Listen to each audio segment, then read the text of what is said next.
Assalamualaikum warahmatullahi taala wabarakatuh dan salam sejahtera pada semua. So hari ini cikgu bersama dengan student cikgu lah 4CH dan 4CP untuk tajuk matematik pengguna, tajuk yang terakhir pengurusan keuangan. Okay. So kita pergi kepada introduction sedikit. Anda akan mempelajari first kali perancangan dan pengurusan keuangan lah. Okey. Perancangan dan pengurusan keuangan perlu diamalkan oleh setiap individu.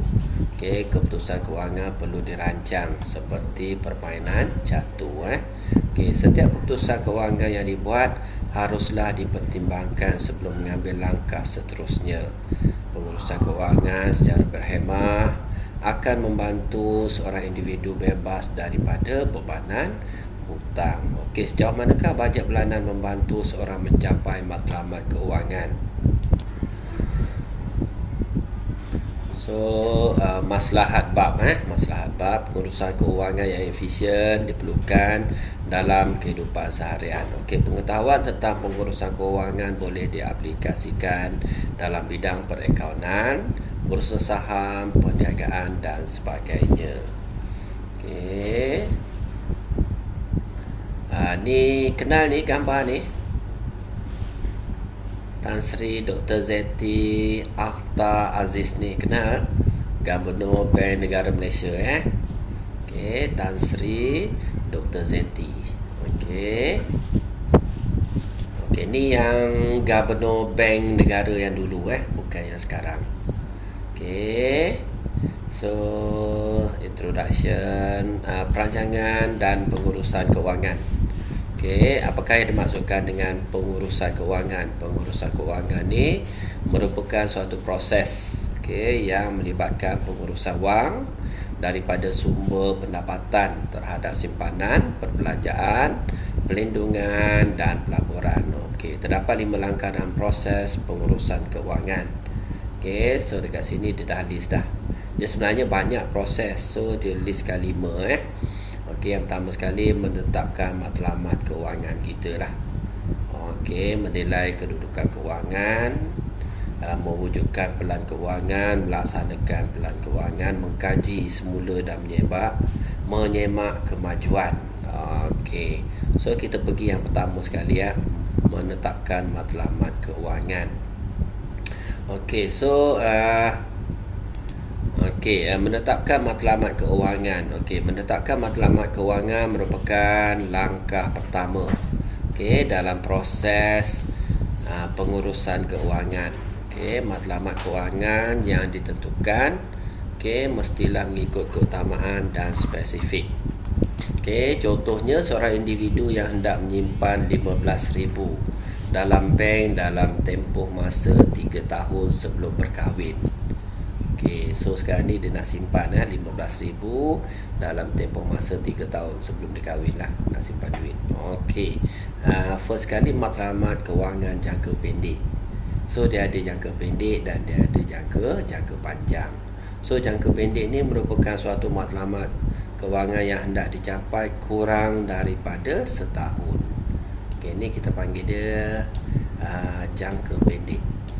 Okey, matlamat keuangan juga, keuangan jangka pendek tidak melibatkan jumlah amount yang besar lah. Okey, tidak melibatkan jumlah amount yang besar. Okey, sebagai contoh pembelian komputer riba, kerusi sofa, telefon dan sebagainya. Ini jangka pendek lah. Okey, kurang daripada setahun. Okey, untuk jangka panjang, merupakan suatu matlamat keuangan mengambil masa lebih daripada 5 tahun. So jangka panjang ni lebih daripada 5 tahun. Okey, matlamat keuangan jangka panjang melibatkan jumlah amount yang banyak. Okey, contohnya seorang individu perlu menyimpan simpanan untuk digunakan pada masa persaraan, pendidikan anak dan sebagainya lah. Okey, so tempoh masa untuk mencapai suatu matlamat keuangan bergantung pada jumlah peratusan simpanan bulanan seorang daripada pendapatannya. Namun keadaan ini bergantung pada cara seorang itu merancang Okey, dalam merancang keuangan, perkara yang paling penting perlu dibuat ialah menetapkan matlamat keuangan lah. Ini yang paling penting sekali. Okey, semasa menentukan matlamat keuangan, seorang haruslah memberi keutamaan perbelanjaan kepada keperluan daripada kehendak. So, dia mesti utamakan keperluan dulu. So, dia tolak tepi kehendak dulu. Okey, contohnya seperti keperluan asas lah, makanan, tempat tinggal dan pakaian perlu diutamakan. Okey, kehendak ialah keinginan. Okey, ni pelajar tahu kehendak ni adalah keinginan lah, menjalani kehidupan mewah.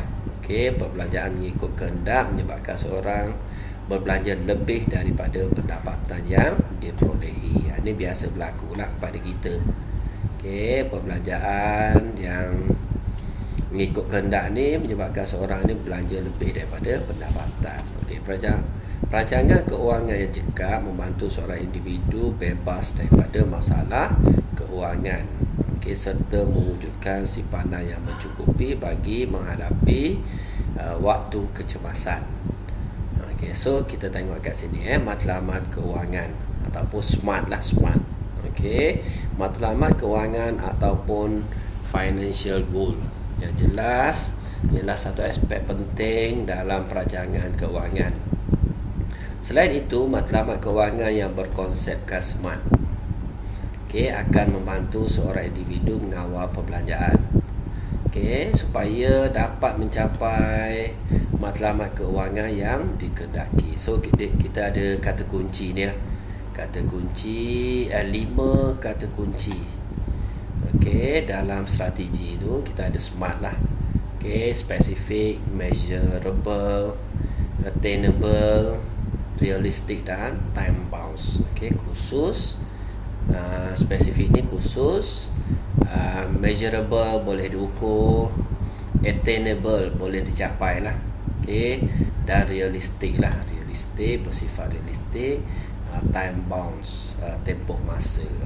So kita pergi kepada contoh yang pertama. Contoh yang pertama daripada buku teks lah. Encik Yusof akan menyambut hari keluarga di Port Dickson dalam tempoh 6 bulan. Sambutan ini akan menelan perbelanjaan sebanyak 1,500. Encik Yusof perlu menyimpan 250 sebulan daripada pendapatannya sebanyak 2,500 bulan untuk mencapai matlamat keuangan beliau. Adakah matlamat keuangan memenuhi pendekatan SMART? Dia penuhi pendekatan SMART tak? Kita tengok Encik Yusof, cikgu ulang lagi sekali, Encik Yusof ni akan menyambut hari keluarga Port Dickson dalam tempoh 6 bulan akan datang lah. Jadi dia sambutan tu dia menelan belanja sebanyak 1,500. Jadi Encik Yusof menyimpan 250 daripada gaji dia 2,500 bulan untuk mencapai matlamat dia itulah 15,000. So kita terus kita tengok adakah ia memenuhi kehendak SMART tadi, 5 kata kunci tadi. First kali kita ada SMART, spesifik, khusus. Matlamat Encik Yusof adalah untuk menyambut hari keluarga di Port Dickson. Dalam hal ini, matlamat Encik Yusof bukan sekadar ingin bercuti, tetapi beliau menetapkan lokasi yang spesifik. So M yang kedua, measurable, boleh diukur. Matlamat khusus Encik Yusof boleh dihitung kerana beliau mengetahui jumlah wang yang akan diperlukan untuk menyambut hari keluarga. Dalam hal ini, matlamat Encik Yusof bukan sekadar memerlukan wang, tetapi beliau mengetahui jumlah wang yang diperlukan untuk menyambut hari keluarga tersebut. So kita dah S, kita dah ada M. So kita pergi kepada A, attainable lah, boleh dicapai. Matlamat keuangan Encik Yusof boleh dicapai dengan menyimpan 250 sebulan daripada jumlah pendapatan beliau sebanyak 2,500.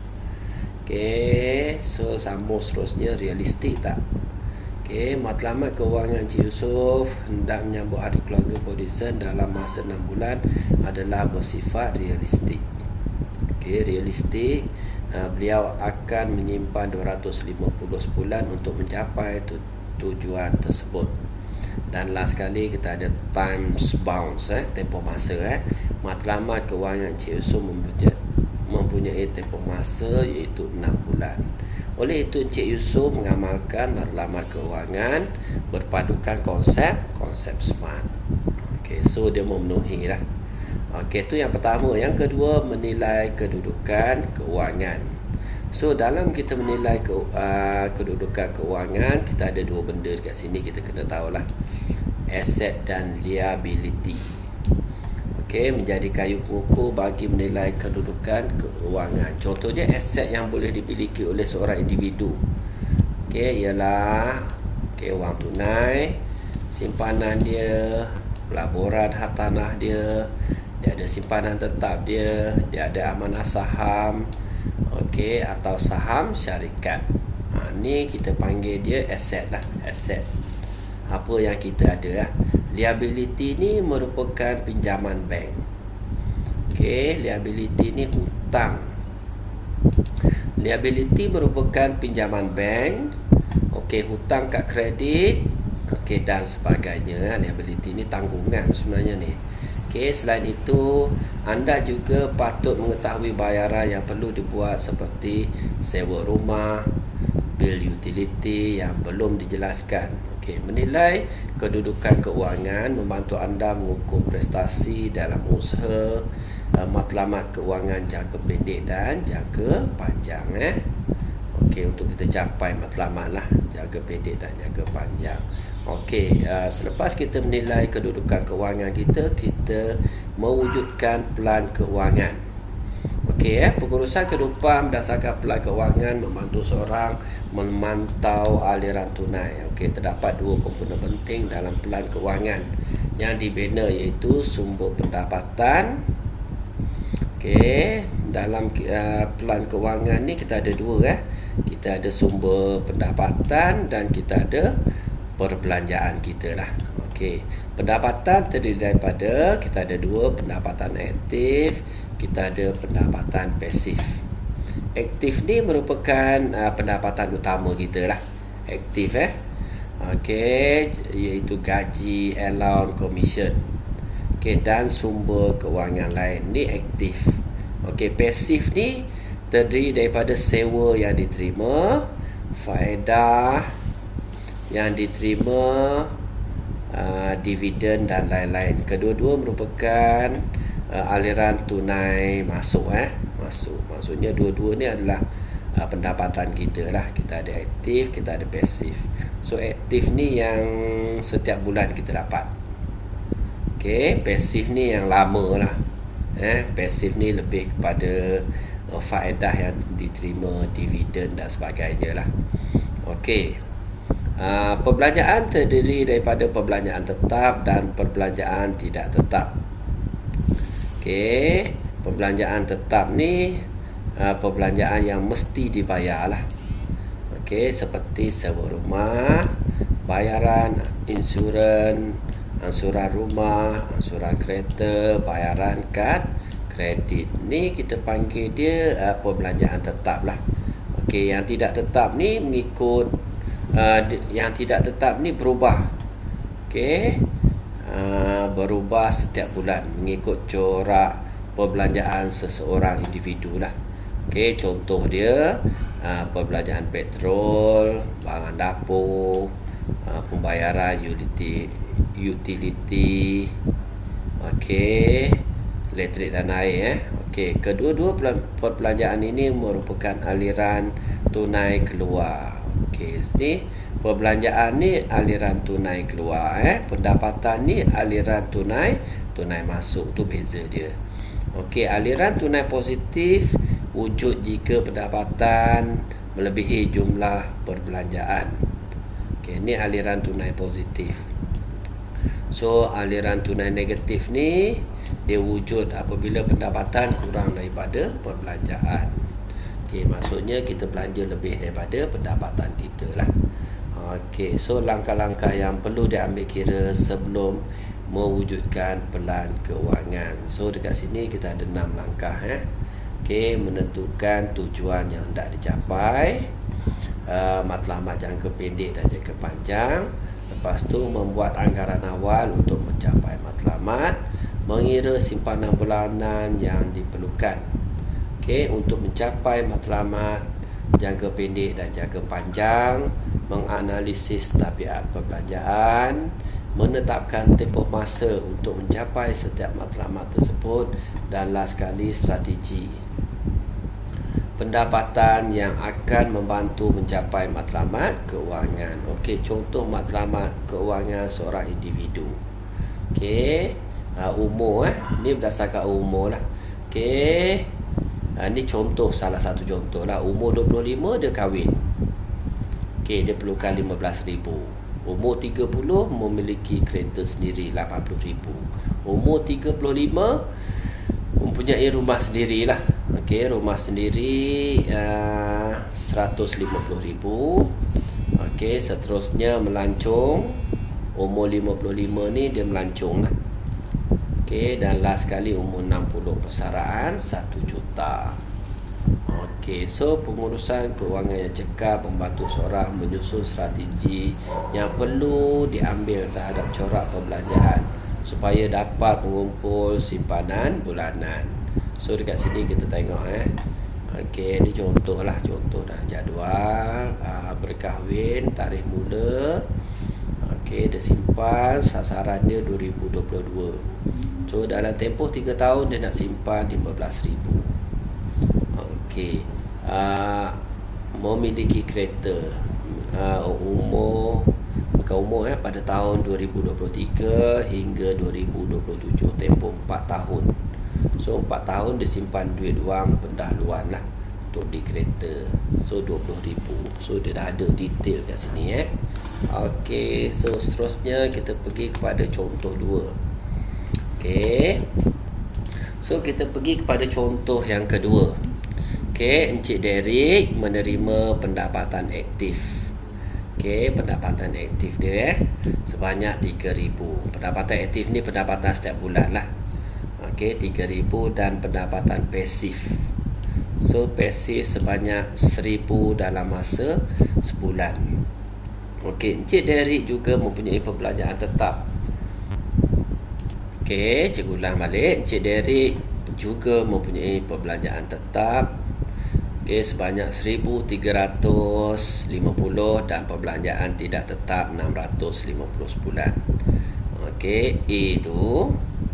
Okey, hitung aliran tunai bulanan Encik Derek. Jelaskan jawapan anda. So dia minta kita jelaskan Okey, seterusnya jelaskan aliran tunai Encik Derek jika pendapatan pasif Encik Derek ni tidak wujud.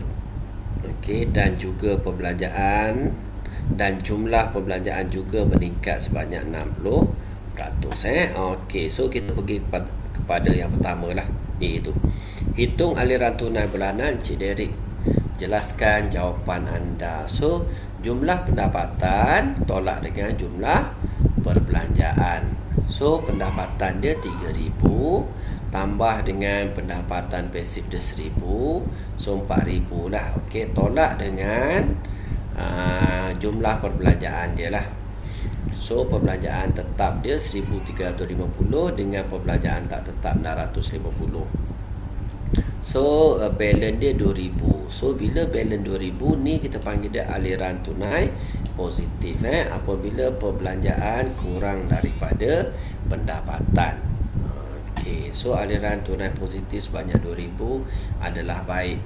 Encik Derek mempunyai lebihan daripada pendapatan setelah menolak perbelanjaan.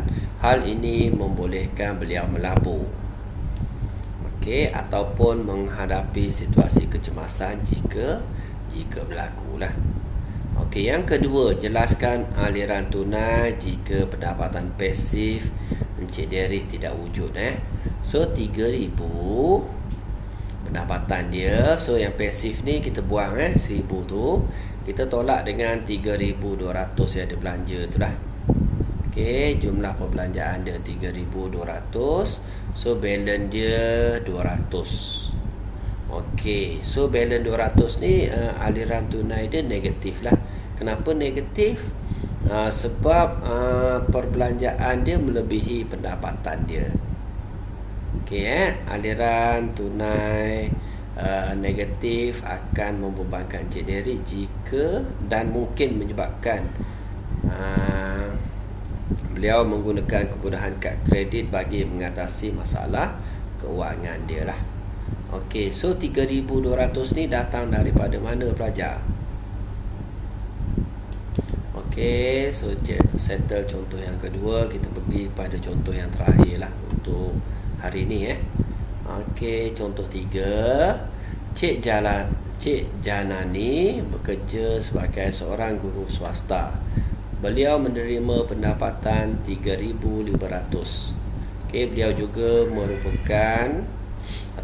juga mengajar tuition dan memperoleh pendapatan 1,000. Okey, Cik Janani juga menyewakan rumahnya sebanyak 850 sebulan. Okey, Cik Janani mempunyai perbelanjaan tetap sebanyak 1,200 dan pembelanjaan tidak tetap 600 sebulan. Okey, hitung aliran tunai bulanan Cik Janani. Jelaskan jawapan anda.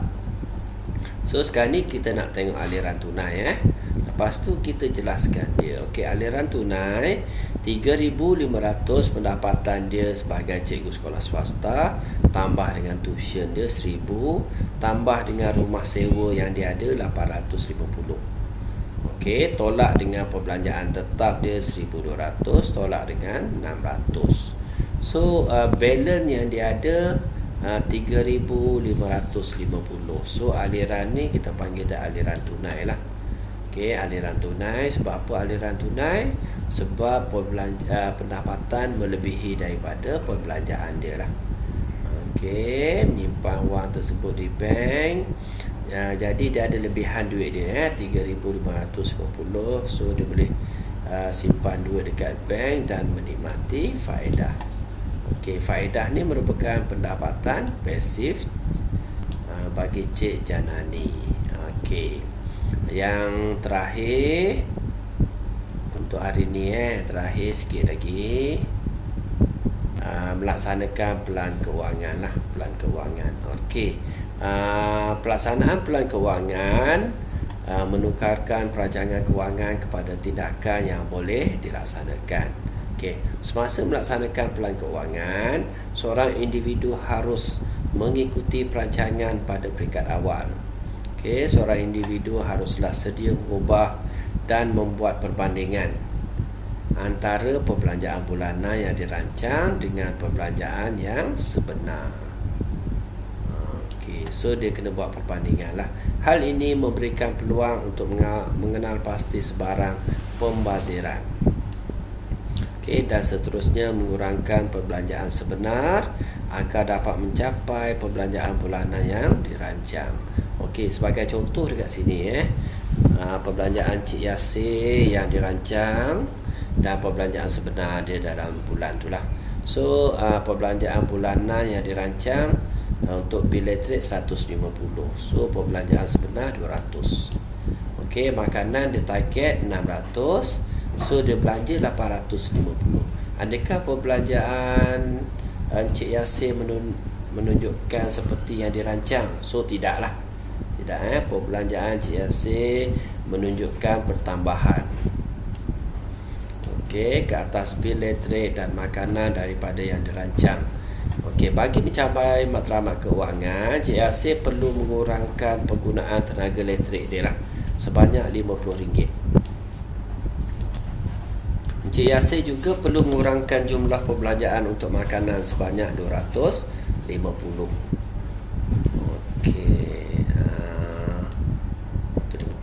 Semasa melaksanakan pelan kewangan, kita harus mengutamakan pembayaran perbelanjaan tetap dulu. Yang ni yang paling penting sekali ni.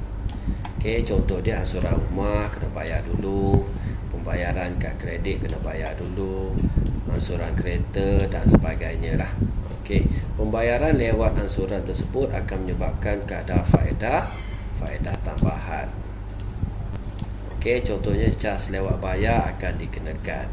Okey, selain itu, semasa melaksanakan pilihan kewangan, seorang harus memastikan aliran tunai bulanan harus sentiasa positif. Okey, iaitu pendapatan melebihi perbelanjaan. Yang ni kena pastilah ni. Okey, aliran tunai bulanan negatif defisit ni menunjukkan perbelanjaan melebihi pendapatan. Jika wujud aliran tunai bulanan negatif, anda harus mengambil tindakan yang cepat bagi mengubah corak perbelanjaan. Okey, sekiranya masalah ini tidak diatasi, maka hal ini menyebabkan seorang itu gagal mencapai matlamat dalam tempoh yang ditetapkan. Okey, so yang ni lah yang cikgu share dengan pelajar. So next video cikgu seterusnya yang kedua, nanti cikgu akan sambung dengan contoh 4 tu lah. Okey, so itu saja daripada cikgu untuk hari ini. So untuk next class kita sambung contoh 4 Okey, so yang hari ini cikgu rakam, yang baru join kelas cikgu boleh tengok video cikgu lah. Okey, so itu saja daripada cikgu untuk hari ini. Terima kasih semua.